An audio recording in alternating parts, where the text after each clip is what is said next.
ਸਤਿ ਸ਼੍ਰੀ ਅਕਾਲ ਕਿਸਾਨ ਵੀਰੋ, ਮੈਂ ਹਾਂ ਬਲਵਿੰਦਰ ਸਿੰਘ ਤੇ ਪ੍ਰੋਗਰਾਮ ਮੇਰਾ ਪਿੰਡ ਮੇਰੇ ਖੇਤ ਵਿੱਚ ਤੁਹਾਡਾ ਬਹੁਤ-ਬਹੁਤ ਸਵਾਗਤ ਹੈ। ਤੁਹਾਨੂੰ ਪਤਾ ਹੈ ਕਿ ਇਸ ਪ੍ਰੋਗਰਾਮ ਦੇ ਤਹਿਤ ਅਸੀਂ ਵੱਖ-ਵੱਖ ਸ਼ਖਸੀਅਤਾਂ ਨਾਲ, ਵਿਦਵਾਨਾਂ ਨਾਲ, ਕਿਸਾਨਾਂ ਨਾਲ ਗੱਲਬਾਤ ਕਰਦੇ ਹਾਂ ਤੇ ਤੁਹਾਨੂੰ ਪ੍ਰੋਗਰਾਮ ਦਿਖਾਉਂਦੇ ਰਹਿੰਦੇ ਹਾਂ। ਇਸੇ ਲੜੀ ਦੇ ਤਹਿਤ ਕਿਸਾਨ ਵੀਰੋ, ਅੱਜ ਅਸੀਂ ਜ਼ਿਲ੍ਹਾ ਜਲੰਧਰ ਦੇ ਕਪੂਰ ਪਿੰਡ ਵਿੱਚ ਆਏ ਹਾਂ, ਜਿੱਥੇ ਮੇਰੇ ਨਾਲ ਬਹੁਤ ਸਾਰੇ ਕਿਸਾਨ ਨੇ, ਵੱਖ-ਵੱਖ ਜਿਹੜੀ ਉਹ ਫਸਲਾਂ ਦੀ ਖੇਤੀ ਕਰਦੇ ਨੇ। ਉਹਨਾਂ ਨਾਲ ਗੱਲਬਾਤ ਕਰਦੇ ਹਾਂ ਕਿ ਖੇਤੀ ਨਾਲ ਸੰਬੰਧਿਤ ਕੀ ਉਹਨਾਂ ਨੂੰ ਸਮੱਸਿਆਵਾਂ ਆਉਂਦੀਆਂ ਨੇ। ਔਰ ਅੱਜ ਕੱਲ੍ਹ ਕਿਉਂਕਿ ਝੋਨੇ ਦੀ ਫਸਲ ਹੈ ਔਰ ਅਸੀਂ ਬਹੁਤ ਦੇਖਭਾਲ ਵੀ ਕਰਦੇ ਹਾਂ, ਹੋਰ ਕਿਸਾਨ ਆਪਣੇ ਬਾਰੇ 'ਚ ਕੀ ਦੱਸਣਾ ਚਾਹੁੰਦੇ ਆ, ਉਹਨਾਂ ਨਾਲ ਗੱਲਬਾਤ ਕਰਦੇ ਹਾਂ। ਅਸੀਂ ਤੁਹਾਡੇ ਤੋਂ ਪੁੱਛਣਾ ਚਾਹੁੰਦੇ ਹਾਂ ਕਿ ਅੱਜ ਦੀ ਖੇਤੀ ਨਾਲ ਸੰਬੰਧਿਤ ਕੁਝ ਕਿਸਾਨਾਂ ਨੂੰ ਕੋਈ ਸਮੱਸਿਆ ਵੀ ਆਉਂਦੀਆਂ, ਜਾਂ ਕਿਹੜੀ ਤੁਸੀਂ ਫਸਲ ਦੀ ਜ਼ਿਆਦਾ ਖੇਤੀ ਕਰਦੇ ਆ। ਆਪਣਾ ਨਾਮ ਵੀ ਦੱਸੋ। ਮੇਰਾ ਨਾਮ ਸਰਜੀਤ ਸਿੰਘ ਹੈ ਜੀ। ਇਸ ਟਾਈਮ ਤਾਂ ਸਮੱਸਿਆ ਜ਼ਿਆਦਾ ਜੀ ਫਰਟੀਲਾਈਜ਼ਰ ਦੀ ਆ, ਵੀ ਯੂਰੀਆ ਵਗੈਰਾ ਦੀ ਬਹੁਤ ਸਮੱਸਿਆ ਆ ਰਹੀ ਹੈ ਜੀ। ਹਾਂਜੀ, ਅਤੇ ਝੋਨੇ ਨੂੰ ਹੁਣ ਅਖੀਰ ਦੇ ਵਿੱਚ ਜੋ ਵੀ ਫਰਟੀਲਾਈਜ਼ਰ ਪੈਣੀ ਸੀ, ਯੂਰੀਆ ਵਗੈਰਾ ਪੈਣੀ ਸੀ, ਉਹਦੀ ਬਹੁਤ ਐਤਕੀ ਪ੍ਰੋਬਲਮ ਆਈ ਹੈ। ਉਹ ਸਰਕਾਰੀ ਕੋਆਪਰੇਟਿਵ ਬੈਂਕਾਂ ਨੂੰ ਇਸ਼ੂ ਹੋਈ ਆ, ਪਰ ਪ੍ਰਾਈਵੇਟ ਦੁਕਾਨਦਾਰਾਂ ਨੂੰ ਨਹੀਂ ਹੋਈ ਹਜੇ ਤੱਕ। ਅਤੇ ਕੋਆਪਰੇਟਿਵ ਬੈਂਕਾਂ ਦੇ ਵਿੱਚ ਵੀ ਬਹੁਤ ਘੱਟ ਦੇ ਵਿੱਚ ਆਈ ਆ। ਅੱਛਾ, ਉਹ ਸਾਡੀ ਅਖੀਰਲੀ ਡੋਜ਼ ਜਿਹੜੀ ਯੂਰੀਆ ਦੀ, ਜੋ ਕੈਲਡਨ ਵਗੈਰਾ ਪੈਣੀ ਸੀ, ਉਹਦੇ ਵਿੱਚ ਬਹੁਤ ਸ਼ਾਰਟੇਜ ਆਈ ਹੈ। ਇਹ ਯੂਰੀਆ ਦੀ ਜਿਹੜੀ ਤੁਸੀਂ ਗੱਲ ਕਰਦੇ ਆ, ਇਹ ਜਦੋਂ ਤੋਂ ਫਸਲ ਆਪਾਂ ਉਗਾਉਂਦੇ ਹਾਂ, ਸ਼ੁਰੂ ਕਰਦੇ ਹਾਂ, ਝੋਨਾ ਲਾਉਂਦੇ ਹਾਂ, ਉਦੋਂ ਤੋਂ ਲਾਸਟ ਤੱਕ ਕਿੰਨੀ ਵਾਰੀ ਇਹ ਅਤੇ ਕਿਹੜੀ ਖਾਦ ਆਪਾਂ ਤੁਸੀਂ ਯੂਜ਼ ਕਰਦੇ? ਇੱਕ ਤਾਂ DAP ਯੂਜ਼ ਹੁੰਦੀ ਹੈ ਜੀ ਫਸਟ। ਅੱਛਾ। ਅਤੇ ਮੁੜ ਕੇ 2 ਤੋਂ 3 ਬੋਰੇ ਪੈ ਜਾਂਦੇ ਆ ਜੀ ਆਪਣੇ ਯੂਰੀਆ ਦੇ। ਉਹ ਵੀ ਜ਼ਮੀਨ ਦੇ ਹਿਸਾਬ ਨਾਲ, ਜੇ ਤਾਂ ਕੋਈ ਜ਼ਮੀਨ ਚੰਗੀ ਆ, ਮੋਟੀ, ਉਹਨੂੰ 2 ਬੋਰਿਆਂ ਦੇ ਨਾਲ ਸਰ ਜਾਂਦਾ। ਜੇ ਕੋਈ ਜ਼ਮੀਨ ਹਲਕੀ, ਉਹਨੂੰ 3 ਬੋਰੇ ਵੀ ਪਾਉਣੇ ਪੈਂਦੇ ਆ।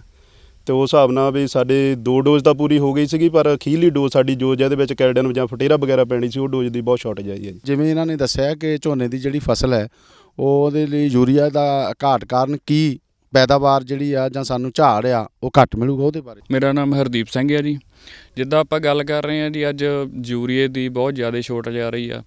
ਹਰ ਫਸਲ 'ਤੇ ਤਕਰੀਬਨ ਹੋ ਰਿਹਾ ਪਿਛਲੇ ਕੁਝ ਸਾਲਾਂ ਤੋਂ। ਜਦੋਂ ਲੋੜ ਹੁੰਦੀ ਆ ਉਦੋਂ ਆ ਨਹੀਂ ਰਹੀ, ਮਿਲ ਨਹੀਂ ਰਹੀ। ਅਤੇ ਉਹ ਤਾਂ ਹੈਗਾ ਹੀ ਆ ਜੀ। ਹੁਣ ਜਿੱਦਾਂ ਲਾਸਟ 'ਤੇ ਆਪਾਂ ਜਿਹੜੀ ਖਾਦ ਪਾਉਣੀ ਆ, ਉਹ ਲੇਟ ਹੋ ਗਈ, ਕਿਸੇ ਨੂੰ ਮਿਲੀ ਨਹੀਂ, ਕੋਈ ਘੱਟ ਪਾਈ ਆ ਸਾਰਿਆਂ, ਪਰ ਉਹ ਫਰਕ ਤਾਂ ਪੈਂਦਾ ਜੀ ਝਾੜ ਨੂੰ ਬਹੁਤ। ਇਸ ਵਾਰ ਪਹਿਲਾਂ ਥੋੜ੍ਹਾ ਬਿਜਲੀ ਦੀ ਸ਼ੋਰਟੇਜ ਆਈ ਸੀ, ਉਹਦੇ ਕਰਕੇ ਵੀ ਝੋਨੇ ਹਲਕੇ ਸੀਗੇ, ਅਤੇ ਖਾਦ ਕਾਰਨ ਵੀ ਥੋੜ੍ਹਾ ਫਰਕ ਪਿਆ ਜੀ। ਪਿਛਲੀ ਵਾਰ ਨਾਲ ਥੋੜ੍ਹਾ ਫਰਕ ਹੈਗਾ ਜੀ, ਇਸ ਵਾਰ ਝਾੜ ਦੇ ਵਿੱਚ ਰਹੂਗਾ। ਜਿਵੇਂ ਇਹਨਾਂ ਨੇ ਦੱਸਿਆ ਕਿ ਸਾਨੂੰ ਪੂਰੀ ਜਿਹੜੀ ਖਾਦ ਦੀ ਮਾਤਰਾ ਸਰਕਾਰ ਵੱਲੋਂ ਜਾਰੀ ਨਾ ਹੋਣ ਕਰਕੇ ਝੋਨੇ ਦੀ ਫਸਲ ਦਾ ਜਿਹੜਾ ਝਾੜ ਆ ਕੁਝ ਘੱਟ ਨਜ਼ਰ ਆਉਂਦਾ। ਨਾਲ ਦੀ ਨਾਲ ਹੋਰ ਗੱਲ ਕਰਦੇ ਹਾਂ। ਸਤਿ ਸ਼੍ਰੀ ਅਕਾਲ ਜੀ, ਕੀ ਨਾਮ ਤੁਹਾਡਾ? ਮੇਰਾ ਨਾਮ ਜੀ ਹਰਨਰਿੰਦਰ ਸਿੰਘ। ਅੱਛਾ, ਤੁਸੀਂ ਕਿਹੜੀ ਫਸਲ ਦੀ ਖੇਤੀ ਕਰਦੇ ਹੋ? ਅਸੀਂ ਜੀ ਮੇਨ ਝੋਨੇ ਅਤੇ ਕਣਕ ਦੀ ਖੇਤੀ ਕਰਦੇ ਹਾਂ ਜੀ। ਅੱਛਾ ਜੀ। ਹਾਂਜੀ। ਅਤੇ ਇਸ ਵਾਰੀ ਜਿਵੇਂ ਇਹਨਾਂ ਨੇ ਦੱਸਿਆ ਵੀ ਥੋੜ੍ਹਾ ਜਿਹਾ ਝਾੜ ਘੱਟ ਜਿਹੜਾ ਹੋਣ ਦੀ ਸੰਭਾਵਨਾ ਹੈ। ਹੋਰ ਪਾਣੀ ਦੀ ਐਤਕੀ ਸਮੱਸਿਆ ਜਿਹੜੀ ਉਹ ਤਾਂ ਨਹੀਂ ਰਹੀ? ਪਾਣੀ ਦੀ ਸਮੱਸਿਆ ਬਹੁਤ ਆ ਜੀ। ਪਹਿਲਾਂ ਤਾਂ ਲਾਈਟ ਬਹੁਤ ਘੱਟ ਆਈ, ਠੀਕ ਹੈ ਜੀ। ਜੇ ਲਾਈਟ ਸਾਡੇ ਆਈ ਹੈ ਸਰਕਾਰ ਵੱਲੋਂ, ਅਤੇ ਵੋਲਟੇਜ ਨਹੀਂ ਪੂਰੀ ਆਉਂਦੀ, ਅਤੇ ਉਹਦੀ ਸਮੱਸਿਆ ਸਾਨੂੰ ਬਹੁਤ ਜ਼ਿਆਦਾ ਆ ਰਹੀ ਆ। ਪਾਣੀ ਘੱਟ ਗਿਆ, ਪਾਣੀ ਘੱਟ ਲੱਗਣ ਨਾਲ ਹੋਰ ਸਮੱਸਿਆ ਆ ਰਹੀਆਂ। ਉਹਨਾਂ ਝਾੜ ਨਾਲ ਤਾਂ ਫਿਰ ਫਰਕ ਪੈਣਾ ਹੀ ਹੈ, ਕਿਉਂਕਿ ਝੋਨੇ ਨੂੰ ਪਾਣੀ ਦੀ ਜ਼ਿਆਦਾ ਲੋੜ ਪੈਂਦੀ ਹੈ ਜੀ। ਜਿਵੇਂ ਯੂਨੀਵਰਸਿਟੀ ਹਮੇਸ਼ਾ ਕਹਿੰਦੀ ਹੈ ਕਿ ਫਸਲੀ ਚੱਕਰ 'ਚੋਂ ਨਿਕਲ ਕੇ ਅਸੀਂ ਜਿਵੇਂ ਝੋਨਾ ਅਤੇ ਕਣਕ ਦੀ ਫਸਲ ਜਿਹੜੀ ਆ, ਉਹਦੇ 'ਚੋਂ ਬਾਹਰ ਨਿਕਲ ਕੇ ਹੋਰ ਕਿਸਾਨਾਂ ਨੂੰ ਸਲਾਹ ਦਿੱਤੀ ਜਾਂਦੀ ਆ ਵੀ ਬਹੁਤ ਸਾਰੀਆਂ ਫਸਲਾਂ ਹੋਰ ਵੀ ਨੇ, ਉਹ ਅਸੀਂ ਉਗਾਓ, ਕਿਸਾਨਾਂ ਨੂੰ ਕਿਹਾ। ਤੁਸੀਂ ਹੋਰ ਕਿਸੇ ਫਸਲ ਵੱਲ ਨਹੀਂ ਜਾਂਦੇ, ਜਾਂ ਹੋਰ ਕੋਈ ਫਸਲ ਦੇ ਬਾਰੇ ਨਹੀਂ ਸੋਚਦੇ? ਫਸਲ ਵੱਲ ਅਸੀਂ ਤਾਂ ਸੋਚੀਏ ਜੇ ਸਾਨੂੰ ਉਹਦੇ ਫਿਕਸ ਰੇਟ ਮਿਲਣ, ਕੋਈ MSP ਦੀ ਸਾਨੂੰ ਗਾਰੰਟੀ ਮਿਲੇ, ਤਾਂ ਅਸੀਂ ਉਹ ਫਸਲ ਬੀਜੀਏ, ਹੈ ਨਾ ਜੀ। ਦੇਖੋ, ਜੇ ਕੋਈ ਅਸੀਂ ਨਵੀਂ ਫਸਲ ਬੀਜਦੇ ਹਾਂ ਅਤੇ ਸਾਨੂੰ ਉਹਦਾ ਗਾਂਹ ਰੇਟ ਨਹੀਂ ਪ੍ਰੋਪਰ ਮਿਲਦਾ, ਜਾਂ ਕੋਈ ਸਾਨੂੰ ਹੋਰ ਮਾਰ ਪੈ ਜਾਂਦੀ ਆ, ਅਤੇ ਫਿਰ ਕਿਸਾਨ ਅੱਗੇ ਕਿੱਥੇ ਜਾਊਗਾ? ਕਾਫੀ ਘਾਟੇ ਦੇ ਵਿੱਚ ਚੱਲ ਜਾਣਾ ਜੀ। ਸੋ ਨਵੀਂ ਫਸਲ ਦਾ ਰਿਸਕ ਹੀ ਆ ਜੀ। ਦੇਖੋ, ਕਿਸਾਨਾਂ ਦਾ ਕਹਿਣਾ ਹੈ ਕਿ ਜੇ ਅਸੀਂ ਨਵੀਂ ਫਸਲ ਵੱਲ ਜਾਂਦੇ ਹਾਂ ਅਤੇ ਉਹਦੀ ਗਰੰਟੀ ਨਹੀਂ ਹੁੰਦੀ, ਉਹਦੀਆਂ ਸਮੱਸਿਆਵਾਂ, ਸਾਨੂੰ ਉਹਦੇ ਮੰਡੀਕਰਨ ਬਾਰੇ ਸਾਨੂੰ ਕੋਈ ਪ੍ਰੋਬਲਮ ਆਊਗੀ, ਸਮੱਸਿਆ ਆਊਗੀ। ਇਸ ਕਰਕੇ ਜ਼ਿਆਦਾਤਰ ਜਿਹੜੇ ਪੇਂਡੂ ਕਿਸਾਨ ਨੇ ਉਹ ਕਣਕ ਅਤੇ ਝੋਨੇ 'ਤੇ ਡਿਪੈਂਡ ਕਰਦੇ ਆ, ਉਹਦੇ 'ਤੇ ਨਿਰਭਰ ਨੇ, ਔਰ ਉਸ ਫਸਲਾਂ ਦੀ ਖੇਤੀ ਜਿਹੜੀ ਆ ਉਹ ਜ਼ਿਆਦਾ ਕਰਦੇ ਆ। ਤੁਹਾਡਾ ਕੀ ਨਾਮ ਹੈ ਜੀ? ਸਤਿ ਸ਼੍ਰੀ ਅਕਾਲ ਜੀ, ਮੇਰਾ ਨਾਮ ਗੁਰਵਿੰਦਰ ਸਿੰਘ ਹੈ ਜੀ। ਤੁਸੀਂ ਕਿਹੜੀ ਫਸਲ ਦੀ ਖੇਤੀ ਕਰਦੇ ਹੋ? ਅਸੀਂ ਜ਼ਿਆਦਾਤਰ ਤਾਂ ਖੇਤੀ ਕਣਕ ਤਾਂ ਝੋਨੇ ਦੀ ਕਰਦੇ ਹਾਂ। ਜਿੱਦਾਂ ਤੁਸੀਂ ਬਹੁਤ ਵਧੀਆ ਸਵਾਲ ਚੁੱਕਿਆ ਸੀ ਪਹਿਲਾਂ ਵੀ, ਤੁਸੀਂ ਫਸਲੀ ਚੱਕਰ 'ਚੋਂ ਬਾਹਰ ਕਦੋਂ ਨਹੀਂ ਆਉਣਾ ਚਾਹੁੰਦੇ। ਹੁਣ ਮੈਂ ਆਪਣੇ 'ਤੇ ਆਪ ਲਾ ਕੇ ਦੱਸਦਾ ਜੀ। ਮੈਂ ਪਿਛਲੇ ਸਾਲ ਫਸਲੀ ਚੱਕਰ 'ਚੋਂ ਬਾਹਰ ਆਉਣ ਦੀ ਕੋਸ਼ਿਸ਼ ਕੀਤੀ। ਮੈਂ 8 ਕਿੱਲੇ ਮੱਕੀ ਦੇ ਲਾਏ। ਗੌਰਮੈਂਟ ਦਾ ਪ੍ਰਾਈਜ਼ ਹੈਗਾ ਜੀ 1800 ਰੁਪਈਆ, ਸਾਨੂੰ 800 ਰੁਪਈਆ ਕੁਇੰਟਲ ਮਿਲਿਆ। ਅਤੇ ਹਿਸਾਬ ਲਾ ਲਓ ਵੀ ਮੈਨੂੰ 40 ਤੋਂ 50 ਹਜ਼ਾਰ ਰੁਪਏ ਦਾ ਘਾਟਾ ਪਿਆ, ਤਾਂ ਅਸੀਂ ਕਿਸ ਤਰ੍ਹਾਂ ਜਾਵਾਂਗੇ ਦੂਜੀ ਫਸਲ ਵੱਲ? ਗੌਰਮੈਂਟ ਨੂੰ ਇਹਦੇ ਬਾਰੇ ਸੋਚਣਾ ਚਾਹੀਦਾ ਜੀ। ਬਾਕੀ ਤਾਂ ਚਲੋ ਹੁੰਦਾ ਜੋ ਚੱਲੀ ਜਾਂਦਾ ਜੀ।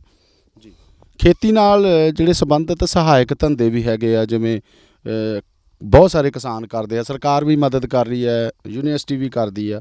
ਕੀ ਰਾਹੇ ਬਗਾਹੇ ਕਦੇ ਤੁਸੀਂ ਯੂਨੀਵਰਸਿਟੀ ਨਾਲ, ਐਗਰੀਕਲਚਰ ਯੂਨੀਵਰਸਿਟੀ ਨਾਲ ਜਾਂ ਖੇਤੀ ਵਿਭਾਗ ਨਾਲ ਕਦੇ ਸੰਪਰਕ ਕੀਤਾ? ਦੇਖੋ ਜੀ, ਬਹੁਤ ਸਾਰੇ ਕਿਸਾਨ ਕਰਨਾ ਚਾਹੁੰਦੇ ਸੰਪਰਕ, ਬਟ ਉੱਥੇ ਤਾਂ ਅਪਰੋਚ ਨਹੀਂ ਹੁੰਦੀ। ਕਿਉਂ ਨਹੀਂ ਕਰ ਪਾਉਂਦੇ? ਕਿਉਂਕਿ ਪਹਿਲੀ ਗੱਲ ਤਾਂ ਇਹ ਆ ਵੀ ਪਹਿਲੇ ਜਦੋਂ ਆਪਾਂ ਜਾਣਦੇ ਹਾਂ ਕਿਸੇ ਨੂੰ ਮਿਲਣ ਜਾਂਦੇ, ਜਾਂ ਤਾਂ ਪਹਿਲੀ ਗੱਲ ਤਾਂ ਜ਼ਿਆਦਾਤਰ ਤਾਂ ਜਦੋਂ ਯੂਨੀਵਰਸਿਟੀ ਵਾਲੇ ਮੇਲੇ ਲਾਉਂਦੇ ਉਦੋਂ ਜਾਂਦੇ ਹਾਂ, ਡਾਕਟਰਾਂ ਨਾਲ ਮੀਟਿੰਗ ਨਹੀਂ ਹੋ ਪਾਉਂਦੀ।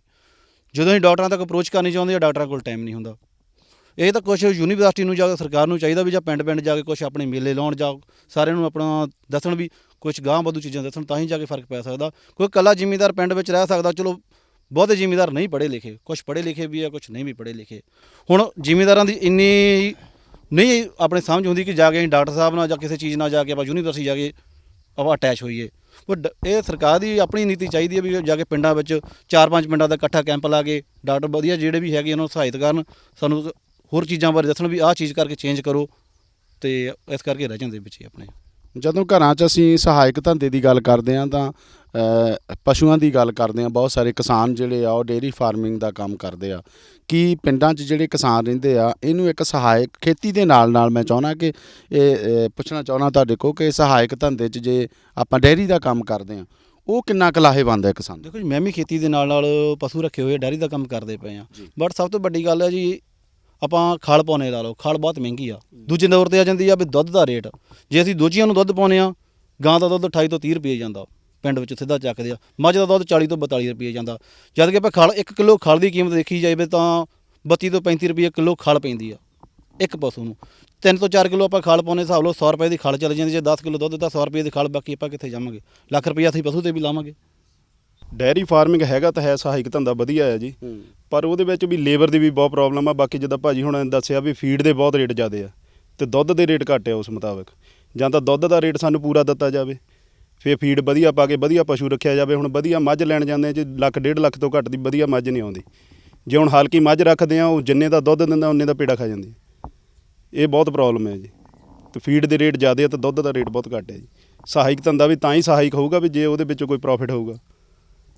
ਹਾਂਜੀ, ਇਹ ਪ੍ਰੋਬਲਮ ਹੈ। ਇੱਕ ਛੋਟੀ ਜਿਹੀ ਆਪਾਂ ਗੱਲ ਕਰਦੇ, ਜਦੋਂ 1.5 ਲੱਖ ਰੁਪਏ ਦੀ ਆਪਾਂ ਮੱਝ ਲੈਣ ਜਾਂਦੇ ਹਾਂ, ਜੇ ਤੁਸੀਂ ਵਿਆਜੂ ਪੈਸੇ ਫੜ ਕੇ ਜਾਂਦੇ ਆ, 3% ਤੋਂ ਘੱਟ ਕੋਈ ਵਿਆਜ ਪੈਸਾ ਨਹੀਂ ਦਿੰਦਾ। 1.5% ਦੇ ਹਿਸਾਬ ਨਾਲ ਤੁਸੀਂ ਪੈਸੇ ਲਾ ਕੇ ਦੇਖ ਲਓ ਕਿੰਨੇ ਬਣਦੇ ਆ। 5000 ਰੁਪਏ ਤਾਂ ਵਿਆਜ ਚੜ੍ਹ ਜਾਂਦਾ ਇੱਕ ਮੱਝ ਦੇ ਉੱਤੇ। ਜੇ ਆਪਾਂ ਵਿਆਜੂ ਕਰਕੇ ਮੱਝ ਲੈ ਕੇ ਆਉਂਦੇ ਤਾਂ 15000 ਦਾ ਆਪਾਂ ਦੁੱਧ ਪਾਇਆ, 5000 ਤਾਂ ਵਿਆਜ 'ਚ ਚਲਾ ਗਿਆ ਜੀ।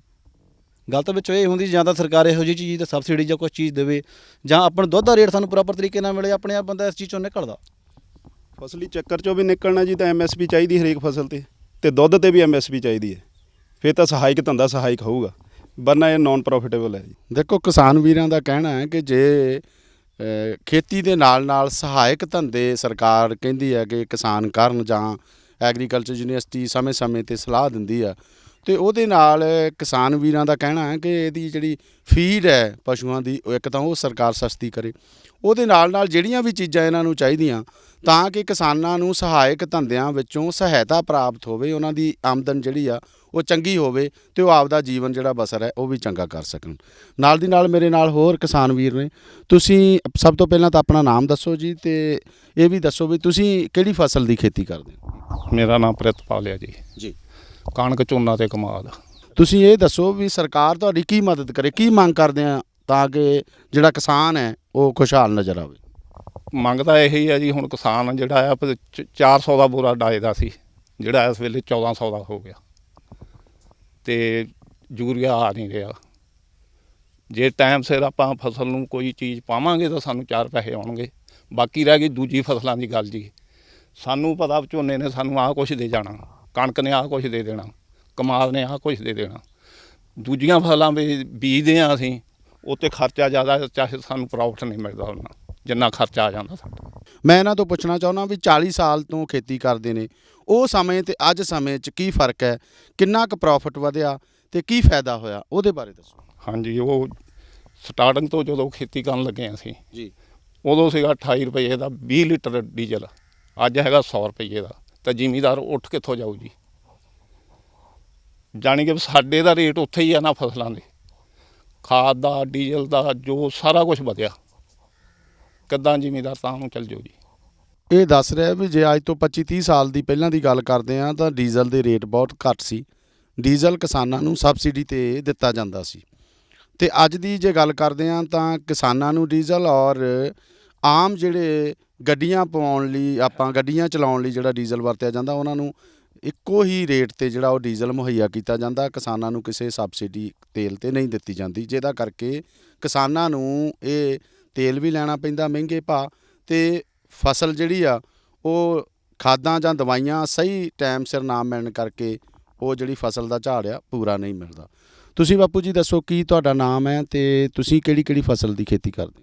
ਸੇਵਾ ਸਿੰਘ ਨਾਮ ਹੈ ਮੇਰਾ ਜੀ ਤੇ ਝੋਨਾ ਕਣਕ ਦੀ ਖੇਤੀ ਕਰਦੇ ਆ ਜੀ। ਹਾਂਜੀ। ਕਿੰਨੇ ਚਿਰ ਤੋਂ ਤੁਸੀਂ ਖੇਤੀ ਦੇ ਇਸ ਧੰਦੇ 'ਚ? 20 ਸਾਲ ਤੋਂ। ਅੱਛਾ। ਅੱਜ ਦੇ ਸਮੇਂ 'ਚ ਕੋਈ ਪਹਿਲਾਂ ਨਾਲੋਂ ਖੇਤੀ ਜੀ ਜੇ ਗੱਲਬਾਤ ਕਰਦੇ ਹਾਂ ਆਪਾਂ, ਖੇਤੀ ਬਾਰੇ ਗੱਲ ਕਰਦੇ ਹਾਂ, ਫਸਲ ਬਾਰੇ ਗੱਲ ਕਰਦੇ, ਕੋਈ ਫਰਕ ਪਿਆ? ਪਹਿਲਾਂ ਤੁਸੀਂ ਬਲਦਾਂ ਨਾਲ ਖੇਤੀ ਕਰਦੇ, ਮਸ਼ੀਨਰੀ ਆ ਗਈ, ਹੁਣ ਟਰੈਕਟਰ ਆ ਗਏ, ਹੁਣ ਬਹੁਤ ਸਾਰੀਆਂ ਚੀਜ਼ਾਂ ਇੱਦਾਂ ਦੀਆਂ ਬਦਲੀਆਂ। ਜਦੋਂ ਬਲਦਾਂ ਨਾਲ ਖੇਤੀ ਕਰਦੇ ਉਦੋਂ ਖਰਚੇ ਘੱਟ ਸੀਗੇ ਜੀ। ਹੁਣ ਟਰੈਕਟਰਾਂ ਨਾਲ ਜੋ ਖੇਤੀ ਕਰਦੇ ਖਰਚੇ ਵੱਧ ਗਏ, ਤੇਲਾਂ ਦੇ ਹੋਰ ਸਾਲ ਚੀਜ਼ਾਂ ਦੇ ਵੀ, ਨਾਲ ਦਵਾਈਆਂ ਦੇ ਖਰਚੇ ਬਹੁਤ ਵੱਧ ਗਏ। ਉਦੋਂ ਦਵਾਈਆਂ ਵੀ ਘੱਟ ਪੈਂਦੀਆਂ ਸੀ, ਫਸਲ ਵਧੀਆ ਹੋ ਜਾਂਦੀ ਸੀ। ਹੁਣ ਖਰਚੇ ਹੁਣ ਜ਼ਿਆਦਾ ਹੁੰਦੇ ਆ, ਆਮਦਨ ਘੱਟ ਹੁੰਦੀ ਆ। ਸਾਡੇ ਨਾਲ ਇੱਕ ਹੋਰ ਕਿਸਾਨ ਵੀਰ ਜਿਹੜੇ ਨੌਜਵਾਨ ਕਿਸਾਨ ਨੇ ਉਹ ਵੀ ਖੜੇ ਨੇ, ਉਹਨਾਂ ਨਾਲ ਵੀ ਮੈਂ ਚਾਹੁੰਦਾ ਕਿ ਕੁਝ ਗੱਲਾਂ ਕਰੀਏ ਖੇਤੀ ਨਾਲ ਸੰਬੰਧਿਤ। ਸਤਿ ਸ਼੍ਰੀ ਅਕਾਲ ਜੀ, ਕੀ ਨਾਂ ਤੁਹਾਡਾ? ਮੇਰਾ ਨਾਮ ਦੀਪ ਢਿੱਲੋਂ ਹੈ ਜੀ। ਹਾਂ ਦੀਪ ਜੀ, ਤੁਸੀਂ ਨੌਜਵਾਨ ਕਿਸਾਨ ਹੋ, ਖੇਤੀ ਬਾਰੇ ਮੈਂ ਤੁਹਾਡੇ ਤੋਂ ਪੁੱਛਣਾ ਚਾਹੁੰਦਾ ਹੈ ਕਿ ਕਿਹੜੀ ਫਸਲ ਦੀ ਅੱਜ ਕੱਲ੍ਹ ਖੇਤੀ ਕਿਸਾਨ ਕਰਦਾ? ਸਰ ਸਾਡੇ ਘਰ ਦੇ ਵਿੱਚ ਮੁੱਢਲੀ ਜਿਹੜੀ ਖੇਤੀ ਹੁੰਦੀ ਹੈ ਕਣਕ ਦੀ ਹੁੰਦੀ ਤੇ ਝੋਨੇ ਦੀ ਹੁੰਦੀ ਹੈ ਜੀ। ਤੇ ਝੋਨੇ ਦੇ ਵਿੱਚ ਵੱਖਰੀਆਂ ਵੈਰਾਈਟੀਆਂ ਜਿੱਦਾਂ ਅਸੀਂ ਲਗਾਉਂਦੇ ਹਾਂ, 45 ਹੋ ਗਿਆ, 21 ਹੋ ਗਿਆ, 35 90 ਹੋ ਗਿਆ ਤੇ ਪੂਸਾ 44, ਇਹ ਵਾਲੀਆਂ ਵੈਰਾਈਟੀ ਜਿੱਦਾਂ ਅਸੀਂ ਲਗਾਉਂਦੇ ਹਾਂ ਜੀ ਆਮ ਕਰਕੇ। ਅੱਛਾ, ਇਹ ਜਿਹੜੀਆਂ ਵੈਰਾਈਟੀਜ਼ ਦਾ ਨਾਂ ਲਿਆ ਤੁਸੀਂ, ਇਹਦੇ ਚੋਂ ਸਭ ਤੋਂ ਵੱਧ ਜੇ ਆਪਾਂ ਮੁਨਾਫੇ ਵਾਲੀ ਗੱਲ ਕਰਦੇ ਹਾਂ ਜਾਂ ਝਾੜ ਦੀ ਗੱਲ ਕਰਦੇ ਹਾਂ ਤਾਂ ਕਿਹੜੀ ਝੋਨੇ ਦੀ ਵੈਰਾਈਟੀ ਹੈ ਜਿਹਦੇ ਨਾਲ ਕਿਸਾਨ ਨੂੰ ਵੱਧ ਝਾੜ ਮਿਲਦਾ? ਪੂਸਾ 44 ਤੇ 121 ਜਿਹੜੀਆਂ ਵੱਧ ਝਾੜ ਦੇਣ ਵਾਲੀਆਂ ਸਰ ਹੈਗੀਆਂ ਵੈਰਾਈਟੀਆਂ। ਅੱਛਾ। ਹਾਂਜੀ, ਇਹਨਾਂ ਦੀ ਜਿਹੜੀ ਆਊਟਪੁੱਟ ਹੈਗੀ 30 ਤੋਂ 32 ਕੁਇੰਟਲ ਆ ਜਾਂਦੀ। ਜਿਹੜੀ ਪੂਸਾ 44 ਆ ਉਹ 35 ਤੋਂ 37 ਕੁਇੰਟਲ ਤੱਕ ਦਾ ਝਾੜ ਦੇ ਜਾਂਦੀ ਆ ਜੀ, ਜਿੰਨਾ ਕਿ ਜਿਹੜੇ ਠੇਕੇ ਠੁਕੇ ਵਧੇ ਉਹ ਸਾਰੇ ਖਰਚੇ ਪੂਰੇ ਹੋ ਜਾਂਦੇ ਦਵਾਈਆਂ ਦੇ ਜਾਂ ਜੋ ਵੀ ਹੈਗੇ ਆ ਜੀ, ਉਹ ਚੀਜ਼ਾਂ ਦਾ ਸਾਨੂੰ ਬੈਨੀਫਿਟ ਮਿਲ ਜਾਂਦਾ। ਵੱਧ ਝਾੜ ਦੇਣ ਵਾਲੀਆਂ ਜਿਹੜੀਆਂ ਆਪਾਂ ਕਿਸਮਾਂ ਲਾਉਂਦੇ ਆ ਉਹਨਾਂ ਦਾ ਇਹ ਬੈਨੀਫਿਟ ਹੋ ਜਾਂਦਾ ਸਾਨੂੰ ਸਰ। ਇਹ ਹੈ ਜੀ। ਦੂਸਰਾ ਮੈਂ ਤੁਹਾਡੇ ਤੋਂ ਪੁੱਛਣਾ ਚਾਹੁੰਦਾ ਵੀ ਇਹ ਕਣਕ ਤੇ ਝੋਨੇ ਦੀ ਹਮੇਸ਼ਾ ਆਪਾਂ ਗੱਲ ਕਰਦੇ ਹਾਂ, ਸਾਡੇ ਕਿਸਾਨ ਜਿਹੜੇ ਆ ਇਸ ਪਾਸੇ ਵੱਲ ਵੱਧ ਹੈ, ਸਰਕਾਰ ਇਹ ਜ਼ੋਰ ਲਾ ਰਹੀ ਹੈ ਵੀ ਝੋਨੇ ਨੂੰ ਪਾਣੀ ਵੱਧ ਚਾਹੀਦਾ, ਕਿਸਾਨ ਇਹ ਗੱਲ ਕਰਦਾ ਵੀ ਜੇ ਪਾਣੀ ਵੱਧ ਚਾਹੀਦਾ ਤੇ ਝਾੜ ਬਹੁਤ ਜ਼ਿਆਦਾ ਇਸ ਕਰਕੇ ਸਾਡੇ ਖਰਚੇ ਪੂਰੇ ਹੁੰਦੇ ਆ। ਤੁਸੀਂ ਇਹਦੇ ਬਾਰੇ ਕੀ ਕਹਿਣਾ ਚਾਹੁੰਦੇ? ਜਿਵੇਂ ਵਿੱਚੋਂ ਅਸੀਂ ਟਰਾਈ ਕੀਤਾ ਸੀ ਆਲੂ ਦੀ ਫਸਲ ਲਾਉਣਾ ਜੀ। ਆਲੂ ਦੇ ਵਿੱਚ ਇੱਦਾਂ ਹੁੰਦਾ 4 ਕੁ ਸਾਲ ਤਾਂ ਮਤਲਬ ਬਹੁਤ ਡੈਡ ਰਹਿੰਦਾ ਕੰਮ ਜੀ, 5ਵੇਂ ਕੁ ਸਾਲ ਰੇਟ ਬਹੁਤ ਵਧੀਆ ਹੁੰਦਾ। ਜਿੱਦਾਂ ਹੁਣ ਪਿਛਲੇ ਸਾਲ 2100 ਦੇ ਕਰੀਬ ਕੱਟਾ ਗਿਆ ਸਾਡਾ ਜਿਹੜਾ 50 ਕਿਲੋ ਦਾ ਆਲੂ ਦਾ, ਹੁਣ ਇਸ ਵੇਲੇ 250 ਰੇਟ ਹੈ ਜੀ। ਉਹ ਜਿਹੜਾ ਮੈਚ ਨਹੀਂ ਹੋ ਪਾ ਰਿਹਾ ਨਾ, ਉਹਦੇ ਕਰਕੇ ਫਿਰ ਸਾਨੂੰ ਜਿਹੜੀ ਦੂਸਰੀ ਫਸਲ ਵੱਲ ਜਾ ਨਹੀਂ ਹੋ ਰਿਹਾ। ਜੇ ਕਿਤੇ ਆਪਣਾ MSP ਉਹਦੀ ਬੰਨ੍ਹ ਦਿੱਤੀ ਜਾਵੇ ਤੇ ਅਸੀਂ ਕੋਸ਼ਿਸ਼ ਕਰਾਂਗੇ ਵੀ ਅਸੀਂ ਵੀ ਆਪਣਾ ਫਸਲੀ ਚੱਕਰ ਜਿਹੜਾ ਚੇਂਜ ਕਰੀਏ ਤੇ ਦੂਸਰੀਆਂ ਫਸਲਾਂ ਵੱਲ ਅਸੀਂ ਜਾਣਾ ਸ਼ੁਰੂ ਕਰੀਏ ਭਾਜੀ। ਜੇ ਸਾਨੂੰ ਰੇਟ ਉਹਦਾ ਪ੍ਰੋਪਰ ਮਿਲੇਗਾ ਫਿਰ ਹੀ ਅਸੀਂ ਦੂਸਰੇ ਪਾਸੇ ਜਾਣ ਦਾ ਸੋਚਾਂਗੇ। ਇੱਧਰ ਸਾਨੂੰ ਫਿਕਸ ਹੈ ਵੀ ਸਾਨੂੰ ਇੰਨਾ ਬਚਣਾ ਹੈ, ਇੰਨਾ ਸਾਡਾ ਖਰਚਾ ਹੈ ਜੀ। ਦੂਸਰੀਆਂ ਫਸਲਾਂ ਸਾਨੂੰ ਕੁਛ ਨਹੀਂ ਪਤਾ, ਰੁੱਲ ਵੀ ਜਾਣੀ ਆ ਤੇ ਚੜ੍ਹਾ ਵੀ ਦਿੰਦੀ ਆ ਜੀ। ਜੇ ਇਹ ਦੋਨੋਂ ਚੀਜ਼ਾਂ ਸਾਡੀਆਂ ਮੈਚ ਦੀਆਂ ਹੋ ਜਾਣ ਤਾਂ ਫਿਰ ਅਸੀਂ ਦੂਸਰੀ ਫਸਲਾਂ ਵੱਲ ਜਾਣ ਦੀ ਕੋਸ਼ਿਸ਼ ਜ਼ਰੂਰ ਕਰਾਂਗੇ ਸਰ। ਦੇਖੋ ਕਿਸਾਨ ਵੀਰਾਂ ਦਾ ਕਹਿਣਾ ਹੈ ਕਿ ਸਰਕਾਰ ਮਦਦ ਕਰੇ, ਸਬਸਿਡੀ ਦੇਵੇ ਤਾਂ ਦੂਜੀਆਂ ਜਿਹੜੀਆਂ ਫਸਲਾਂ ਉਹਦੇ ਵੱਲ ਵੀ ਕਿਸਾਨ ਜਾ ਸਕਦੇ ਆ। ਮੈਂ ਇੱਕ ਗੱਲ ਹੋਰ ਤੁਹਾਡੇ ਤੋਂ ਪੁੱਛਣਾ ਚਾਹੁੰਦਾ ਕਿ ਜਿਵੇਂ ਇਹਨਾਂ ਨੇ ਕਿਹਾ ਹੈ ਕਿ ਬਹੁਤ ਮਹਿੰਗੀ ਹੋ ਗਈ ਹੁਣ ਖੇਤੀ, ਦਵਾਈਆਂ ਵੀ ਬੜੀਆਂ ਚਾਹੀਦੀਆਂ, ਉਹਦੇ ਲਈ ਸਪਰੇਅ ਚਾਹੀਦੀ ਆ, ਉਹਦੇ ਲਈ ਖਾਦਾਂ ਦੀ ਬਹੁਤ ਜ਼ਰੂਰਤ ਹੈ। ਜੇ ਮਹਿੰਗੀ ਹੋ ਗਈ ਆ ਤੇ ਕਿਤੇ ਨਾ ਕਿਤੇ ਫਸਲਾਂ ਦੇ ਭਾਅ ਵੀ ਵਧੇ ਆ, ਉਹਦੇ ਬਾਰੇ ਕੀ ਕਹਿਣਾ ਚਾਹੁੰਦੇ? ਦੇਖੋ ਜੇ ਫਸਲਾਂ ਦੇ ਭਾਅ ਬਹੁਤ ਘੱਟ ਲੈਵਲ ਤੇ ਵਧੇ ਆ ਜੀ। ਇੱਕ ਬੰਦਾ ਸਰਕਾਰੀ ਨੌਕਰੀ ਕਰਦਾ ਸੀ, ਕੋਈ ਵੀ ਟੀਚਰ ਸੀ ਜਾਂ ਕੋਈ ਵੀ ਸਰਕਾਰੀ ਨੌਕਰੀ ਕਰਦਾ ਸੀ ਅੱਜ ਤੋਂ 20 ਸਾਲ ਪਹਿਲਾਂ, ਤੇ ਉਹਦੀ ਮੰਨ ਲਓ 15000 ਤਨਖਾਹ ਸੀ ਤਾਂ ਇਸ ਟਾਈਮ ਉਹਦੀ 60 ਤੋਂ 70000 ਰੁਪਈਆ ਤਨਖਾਹ ਹੈ ਤੇ ਫਸਲ ਦਾ ਰੇਟ ਉਸ ਹਿਸਾਬ ਨਾਲ ਵਧਿਆ ਜੀ। ਤੁਸੀਂ ਆਪ ਦੱਸੋ, ਫਸਲ ਦਾ ਰੇਟ ਵੱਧਦਾ ਜੀ 100 ਰੁਪਏ ਦੇ ਹਿਸਾਬ ਨਾਲ, 50-60 ਰੁਪਈਏ ਹਰੇਕ ਸਾਲ ਕੁਆਂਟਲ ਦੇ ਵਧਾਉਂਦੇ ਆ। ਉਧਰੋਂ ਲੇਬਰ ਜੀ 200 ਰੁਪਈਆ ਲਵਾਈ ਦਾ ਵਧਾਉਂਦੀ ਆ, ਉਧਰੋਂ ਯੂਰੀਆ ਵੱਧ ਜਾਂਦਾ, ਉਧਰੋਂ DAP ਵੱਧ ਜਾਂਦਾ, ਉਧਰੋਂ ਲੇਬਰ ਦਾ ਖਰਚਾ, ਡੀਜ਼ਲ ਕਿੰਨਾ ਮਹਿੰਗਾ ਹੋ ਗਿਆ ਜੀ। ਉਹ ਇੱਕ 50 ਰੁਪਈਏ ਵਧਾਏ, ਉਹ ਦੂਜੇ ਨਾਲ ਮੈਚ ਨਹੀਂ ਕਰਦੇ। ਸਾਲ ਬਾਅਦ ਇੱਕ ਝੋਨੇ ਦੇ 50 ਤੋਂ 70 ਰੁਪਈਏ ਵੱਧਦੇ ਆ ਜੀ, ਤਾਂ ਲੇਬਰ ਦਾ ਸਾਲ ਬਾਅਦ 1000 ਰੁਪਈਆ ਚੱਕ ਹੋ ਜਾਂਦਾ ਜੀ। ਜੇ ਪਿਛਲੀ ਵਾਰੀ ਲੇਬਰ ਦੀ ਝੋਨੇ ਨੂੰ ਬਹੁਤ ਪ੍ਰੋਬਲਮ ਆਈ ਆ ਜੀ, ਤਾਂ ਲੇਬਰ 3500 ਰੁਪਈਆ ਅਮਾਊਂਟ ਰਹੀ ਆ ਮੇਰੇ ਖਿਆਲ ਨਾਲ ਲੇਬਰ ਦੀ ਲਾਉਣ ਦੀ। ਅਤੇ ਉਹ ਫਿਰ ਜਦੋਂ ਅਸੀਂ ਬੀਜ ਕੇ ਵੀ ਲਾਇਆ, DSR ਬਜਾਈ ਜਿਹਨੂੰ ਕਹਿੰਦੇ ਆ, ਉਹਦੇ ਵਿੱਚ ਜੀ ਕੱਖ ਵਗੈਰਾ ਬਹੁਤ ਹੋ ਜਾਂਦਾ, ਫਿਰ ਬਹੁਤ ਦਵਾਈ ਪੈਂਦੀ ਹੈ, ਉਹ ਵੀ ਬਹੁਤ ਪ੍ਰੋਬਲਮ ਹੈ ਜੀ। ਇਹਦੇ ਨਾਲ ਇੱਕ ਹੋਰ ਹੈ ਕਿ ਯੂਨੀਵਰਸਿਟੀ ਨੇ ਜਾਂ ਸਰਕਾਰ ਨੇ ਕਿਹਾ ਹੈ ਕਿ ਸਿੱਧੀ ਬਿਜਾਈ ਜਿਹੜੀ ਆਪਾਂ ਝੋਨੇ ਦੀ ਕਰਦੇ ਹਾਂ ਉਹ ਪਹਿਲਾਂ ਤਾਂ ਚਲੋ ਇਹ ਆ ਵੀ ਅਸੀਂ ਮੈਨੂਅਲ ਕਰਦੇ ਆ, ਆਪਾਂ ਲਾਉਨੇ ਆ ਲੇਬਰ ਕੋਲੋਂ ਝੋਨਾ ਜਿਹੜਾ ਲਵਾਇਆ ਜਾਂਦਾ ਇੱਕ ਇੱਕ ਬੂਟਾ ਕਰਕੇ। ਹੁਣ ਮਸ਼ੀਨੀ ਯੁੱਗ ਦੀ ਗੱਲ ਆਪਾਂ ਕਰਦੇ ਆ ਕਿ ਯੂਨੀਵਰਸਿਟੀ ਰਿਕਮੈਂਡ ਕਰਦੀ ਹੈ, ਸਰਕਾਰ ਵੀ ਕਰਦੀ ਹੈ ਵੀ ਸਿੱਧੀ ਬਿਜਾਈ 'ਚ ਇੱਕ ਤਾਂ ਕਿਸਾਨਾਂ ਦਾ ਖਰਚਾ ਘੱਟ ਹੁੰਦਾ ਤੇ ਦੂਸਰਾ ਇਹ ਹੈ ਕਿ ਪਰੇਸ਼ਾਨੀ ਵੀ ਘੱਟ ਹੁੰਦੀ ਹੈ। ਤੇ ਉਹਦੇ ਬਾਰੇ ਤੁਸੀਂ ਕੀ ਕਹਿਣਾ ਚਾਹੁੰਦੇ, ਜੇ ਇਹ ਆਪਾਂ ਸਿੱਧੀ ਬਿਜਾਈ ਝੋਨੇ ਦੀ ਕਰੀਏ ਤੇ ਉਹਦੇ 'ਚ ਫਾਇਦਾ ਹੈ ਕਿਸਾਨਾਂ ਨੂੰ? ਦੇਖੋ ਜੀ, ਪਹਿਲੀ ਗੱਲ ਤਾਂ ਇਹ ਵੀ ਕਿਸੇ ਵੀ ਜ਼ਿਮੀਂਦਾਰ ਨੂੰ, ਕਿਸੇ ਵੀ ਕਿਸਾਨ ਨੂੰ ਸ਼ੌਂਕ ਨਹੀਂ ਵੀ ਕੋਈ ਧਰਤੀ ਦੇ ਵਿੱਚੋਂ ਪਾਣੀ ਕੱਢਿਆ ਜਾਵੇ। ਉਹਨਾਂ ਦੀਆਂ ਵੀ ਆਉਣ ਵਾਲੀਆਂ ਨਸਲਾਂ ਹੀ ਪਿਆਸੀਆਂ ਰਹਿਣੀਆਂ ਜੀ। ਪਾਣੀ ਦੀ ਮਾਰੇ ਪੈਣੀ, ਪੂਰੇ ਪੰਜਾਬ ਨੂੰ ਪੈਣੀ ਹੈ।